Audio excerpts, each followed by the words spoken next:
Like, honestly, I'm not afraid I'm gonna die or anything like that while I'm getting the surgery. I am just nervous about being put to sleep because I feel like I'm not gonna have any control. And she was like, but we never have control. You know you are a jam, jam, jam, jam. Jam, jam, jam, jam. Jam, jam, jam, jam. Sounding like you're wasting every time. Hey y'all, we back with Vlog With Me, baby. Let me just tell you a little bit about what you're gonna see today. So last time in the last video, I had shared with you all that I was headed to get an ultrasound. I am supposed to go to my doctor today to get an ultrasound. But it took me some time to actually do a video talking about how that ultrasound went and what I found out and all of these things. Of course, I found out that I had uterine fibroids and that I was gonna have to have surgery. It just took me some time to, you know, create that video. And so today you'll get a chance to hear my thoughts and my feelings about that. And I'm gonna share a little bit about the Sonata treatment, which is like an ablation, which is what I'm gonna be having. And I'll share what that is and what the step-by-step process is. And this is all information that I got from the Sonata Treatment website. But my surgery is on Friday, November the 18th. And we're not that far from it, honestly. I will say I have been a little anxious. And I was talking to my friend a couple days ago, just sharing what my thoughts and feelings were. And I was like, honestly, I'm not afraid I'm gonna die or anything like that while I'm getting the surgery. I am just nervous about being put to sleep because I feel like I'm not gonna have any control. And she was like, but we never have control. We're never really in control. And that has really stuck with me. It really helped me put things into perspective because we're not. I don't have no control over any of that. The only thing I've got control in is my feelings and how I react or respond to certain things. And I have really just been working through that. Those moments where I get anxious and bringing myself back to like, girl, now you know everything gonna be okay. Just chill. Just chill. I don't know if you guys have ever seen the emotional wheel. I was learning more about that a few weeks back, and I had started journaling every day, like where I was on the wheel, because I was really trying to understand emotions. So where this week I've been very anxious, I say like right now in this moment, I feel powerful. And I feel powerful because I know that I'm strong. I know I got the juice. I know that I'm capable of doing hard things and also getting through hard things. And the outcome is always me being victorious. So that is where we are. Let's get to the video. Hey, so it's September 19th. It's been like 3 weeks, I think now. Maybe even a month. Shoot, I don't know. Since I went to the doctor. I know that day, the last video I said, I'll let y'all know what happens like later that day, but I didn't because during that appointment, I found out that I have to have surgery. Reason why is because during the transvaginal ultrasound that I had, which by the way, if you've never had one, it's painful. It don't feel good. And like you cramp really bad for like a few days after having one. But at any rate, during that ultrasound, there were fibroids found. And my doctor, when I sat in with her after she took a look at the pictures and everything, she said that I had like a bunch of little fibroids, but one of the main ones, which was of concern, was sitting at the entrance of the uterus, like on the lining. She drew a little picture to give me an idea of what she was telling me, right? And she was saying that's what's causing like heavy bleeding and all of these other things. And, you know, she said I had two choices. I could either take medicine, which is more than likely birth control, or have surgery. And I was like, what if I don't want either? Then, you know, she said it like, they'll grow over time. And, you know, like if you want children, it could get in the way of that. Just all of these things. So the surgery that she was recommending is called the Sonata Treatment. And it involves them inserting, it looks like a wand, like a magic wand. They insert the wand, and then that wand uses ultrasonic sound waves to... DJ, stop the track. Let's take a moment to pause. It's evident I did not know what I was talking about. I was messing up the words and struggling. Let's start from the beginning. The Sonata treatment is an incisionless solution clinically proven to reduce fibroid symptoms. So let's get to the step-by-step process. And the images that you're about to see were retrieved from sonatatreatment.com. If you want to learn more, visit their website. So, step 1, the doctor passes the Sonata treatment handpiece through the vagina and into the uterus. Then, ultrasound waves from the tip are used to locate the fibroid, or, well, in my case, fibroids. The Sonata treatment handpiece delivers radiofrequency energy to shrink the fibroid over time and reduce symptoms. Boom, bam, a bop. Okay, now let's get back to the video. Don't mind my hair. I'm doing my hair because I thought if I do my hair, that'll help me like stay focused and not get emotional or whatever. So we just giving it a try.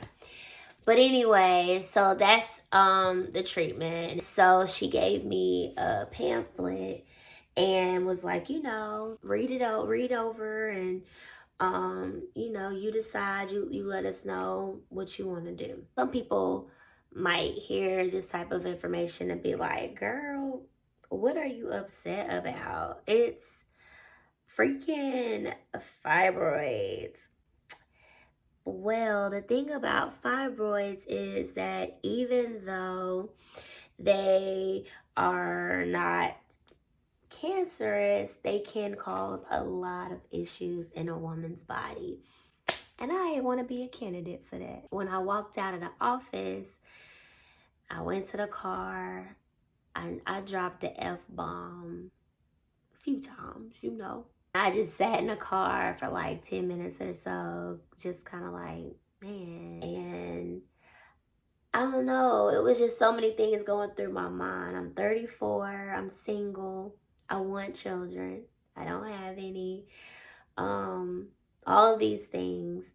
And I don't know, just sitting here talking about it now, it just makes me think about how often we might feel like we're racing this clock because of what society tells us where we should be and things that we should want and things we should be thinking about and blah, blah, blah. That when we are in situations that doesn't go with what society says or this clock that we've made up in our minds, all it does is make our outlook on life, aging, you know, at times it can make it be negative. And I had to check myself like, boo-boo, but you still here. And it's not the end of your stories. Let the story keep playing out. Don't jump to conclusions. Stay calm, stay cool, right? And so, yeah, that's what I'm doing. It just took me almost a month to get to that point. But with aging, there are some things we don't want that still come. Loss, changes in our relationships, surprise financial challenges or whatever. I can't think of the words, but it comes and we have the decision to figure out how we're going to approach it. So I don't want surgery, but I'm going to have it. And I'm gonna approach it in a hopeful way, in a trusting way of who holds my life, and that's God, and just knowing that it is well, okay? I'm still grateful to be alive and aging and no matter how challenging it gets, or whatever, like, I'm grateful. It's just important to know that your health matters. And I could have easily just kind of brushed off the issues that I was having within my body and been like, well, everybody else says that they deal with it, or it's common, so clearly this is just what happens when you get older. I could have easily done that. But my gut was like, Christina, go see the doctor. You got good insurance. That's a blessing. Thank you, Lord. Go see your doctor. So if you get anything out of me sharing and being transparent, just remember that ain't nobody gonna advocate for you the way you will. And that your health matters no matter what anybody says. And don't depend on Google. I've said that before, and I'm saying it again. Of course, I was Googling up something, but what did I do also in addition to? I went to the doctor. So, I got all that. Let me just tell you a little bit about where things are right now since my last video. Last week, I got a call from my doctor's office, and they said that they had me scheduled to have my surgery on December 30th. So I was like, all right, cool. I really wanted it sooner than that. Even when I was there back in August, September timeframe, I had asked if I could have it as early as tomorrow, basically at that time. Like, can y'all do it tomorrow? Shoot. Because I just wanted to get it out the way. But then, you know, over time, I was kind of like, whatever, whenever it happens, it happens. So when they called, I was like, all right, I've got some time to mentally prepare and make arrangements at work and all of that stuff. Well, y'all, on Wednesday, they called and was like, hey, we had a cancellation. So can we put you down to get the surgery on November 18th? And initially I was like, nah, because that's the week before the holidays. My family's coming into town. I'm hosting at my house. Like, But the more I started thinking about it, it was just like, Christina, go ahead and get this over with.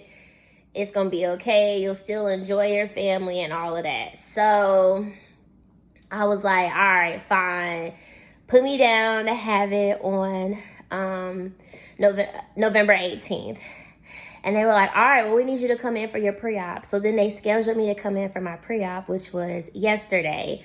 And that's when I started feeling myself get anxious. When it was at the end of the year, December 30th, I just felt like I had time to mentally prepare myself and let myself know, like, there's something coming up, but it's down the road. It's not right here. But just remember, it's something coming up. And now it's like, hey, a week from now, something's coming up. Get ready. So that's kind of like where I am. But I know that everything is going to be okay. And like I've constantly said, like I trust God. I have these moments, though, where I do get like scared, a little fearful. When I was at the doctor's office yesterday, which I really tried to record, I was like, can I record us talking about this? And she was like, but one of the questions that I asked her, because you know it's important when it comes to like advocating for yourself, one of the things that's really important is that you ask questions. For me, I wrote questions down throughout the day as they came to mind so I could have them ready when I met with her, because I'm not always the type that just has questions on deck right in, you know, that time or whatever. So one of the questions I asked her was just like, now what are the risks for this surgery? I just want to know. And of course, you know, she said if the instrument that she's using goes too far, that could have an impact on my uterus, which could affect my ability to have kids. And, you know, she could potentially burn certain areas, which it could also have an impact on me having kids. And so I was just like, she was like, but we good. I just got to know how far to go. I won't be able to know till I get in there. That's that. So I was just like, you right, we good. God really has all of this. So yeah, if you're wondering why I've got this on my head, I just washed my hair and just rinsed out the conditioner. So I'm going to do a little something to it and go on about my day. If you have been experiencing heavy bleeding and intense cramps and all of these things, like, go to your doctor and see what's up. I'm looking forward to sharing with you all how well the Sonata treatment goes and the recovery and the healing and all of those good things. And it was something else I wanted to share. Oh, just the importance of spirituality in aging. As we continue aging, spirituality is going to play a role. I remember when I was in undergrad at Winston-Salem State University, and I did a paper on spirituality in older women. And there are studies that show, like, as we get older, we start really tapping into that spiritual piece, wanting to know who we are, wanting to gravitate towards something or someone that is sacred. For me, it's God. For you, it may be something else. But it helps us mentally and physically, and it helps us as we interact with people and as we move forward with different roles in our lives and everything else. And so I just want to encourage you to learn more about that. What makes you you? What keeps you going? Where do you find strength? Where do you find peace? Where do you find joy? All of these things have been circling my mind for weeks. Because everything that I think about, every thought that I have, everything that I do, I'm always thinking of how broad aging is. It's more than what the media says, where we getting gray hairs, or we get wrinkles, or we can't lose weight like we used to. Whatever the media says, it's so much more than that. But that's all I got right now. You know you are